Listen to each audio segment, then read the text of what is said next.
اول ما قالوا يلا نعمل دعاره ونسجلها كان من زمان قوي قوي في مصر الحقيقه، كان من ايام او اكتشفنا يعني انه ايام خليفه فاطمي اسمه العزيز بالله في القرن السادس الهجري. كان في نظام وكان في ضرائب بتتجمع على بيوت كان اسمها بيوت الزواني، وش على طول كده مفيش مشاكل يعني. يجي يعدي بقى الفاطميين ويجي بعديهم الايوبيين ويعدي الايوبيين ويجي المماليك، والموضوع ظريف ولطيف وشغال وقانوني فل. تروح تخلص حالك تكل على الله تروح ماشي.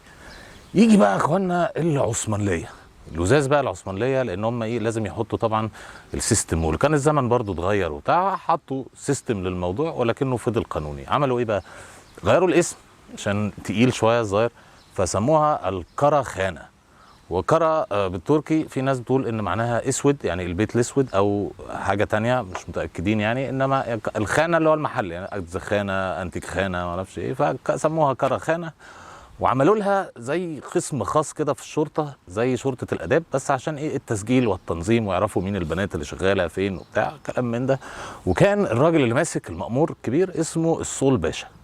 والصول باشا ده كان عنده 40 شاويش مساعد بينزلوا بقى يشوفوا المسائل وبتاع. دول كان اسمهم شاويشية باب اللوق، لأنه معظم البيوت دي في الوقت ده كانت في منطقة باب اللوق.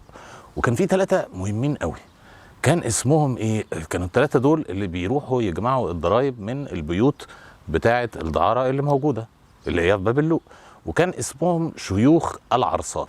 والعرصات دي اللي هي الساحة بتاعت البيت المفروض في اللغة العربية، فشيوخ العرصات اللي هم كانوا مسؤولين ان هم يلموا الضرايب من البيوت. فضل ماشي الحال ظريف، جت بقى الحملة الفرنسية على مصر والموضوع اتلون بقى لذيذ بقى. ليه؟ لان هم دخلوا بقى موضوع الكحول وموضوع الرقص بقى والغنى وبتاع، وبقت بيوت الدعارة دي كباريه على بيت دعارة، على يعني حاجة لذيذة جدا كده، الواحد يروح كده ايه يتنيل على عينه. المهم يجي بقى محمد علي. فمحمد علي لطيف وساب الدنيا ماشية ما دام الناس مبسوطة ماشي مفيش مشاكل يعني، لغاية ما سنة 38 1838 لما كبر بقى واتسلطن وقعد وقال لك ماشي خليها بس مش هناخد ضرايب بقى، لا حرام وكده.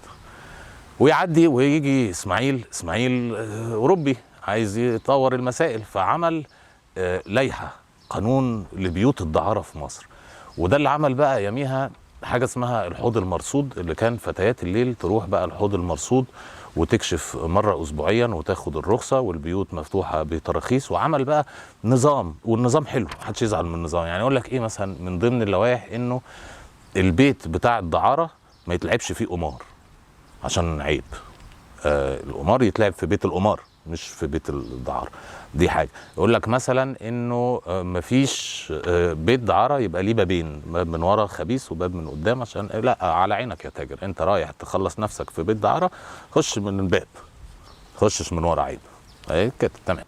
وكان بقى في سجلات لطيفة قوي للبنات اللي شغالة، فيقول لك مثلا ايه بهيجة الزيطة تابت وسافرت اسكندرية، وحسنية الفطاطرية راحت مش عارف عابدين ونقلت ما اعرفش راحت فين، وهكذا من الاسامي اللي كانت معروفه. ومش عارف مين السريحه فوزيه السريحه تابت وانابت الى الله وبطلت الشغلانه. لطيف. الموضوع فضل ماشي لغايه سنه 1919، وفتيات الليل برضو يعني مواطنات مصريات محترمين هم وكويسين، فقرروا ان هم مش هيشتغلوا اجانب. هم فترة ثورة 19 بقى وبتاع، احنا شغالين على المصريين بس، الاجانب يروح يصرف نفسه في حتة تانية. والموضوع كانش تهريج لانه فعلا عمل ازمة. اخواننا الاجانب اللي كانوا موجودين وكانت جاليات كبيرة في مصر يعني اضطروا يستوردوا فتيات ليل من بلاد بره، والسوق بقى فيه بقى اشكال مختلفة. في هذا الوقت دخلت الالوان في الموضوع بتاع سوق الدعارة. وكمل وعدت الثورة وعدينا ثورة 19 يعني وعدينا وبتاع، وإلى أن جاء واحد اسمه سيد جلال، وده كان نائب وفدي في البرلمان سنة 51. اتقدم بطلب إحاطة لوزير التضامن الاجتماعي، طالب فيه بقى إنه يعني عيب بقى كفاية يعني احنا يعني ما يبقاش كده الموضوع إيه، لأن الموضوع واضح إنه إيه زاط على الآخر.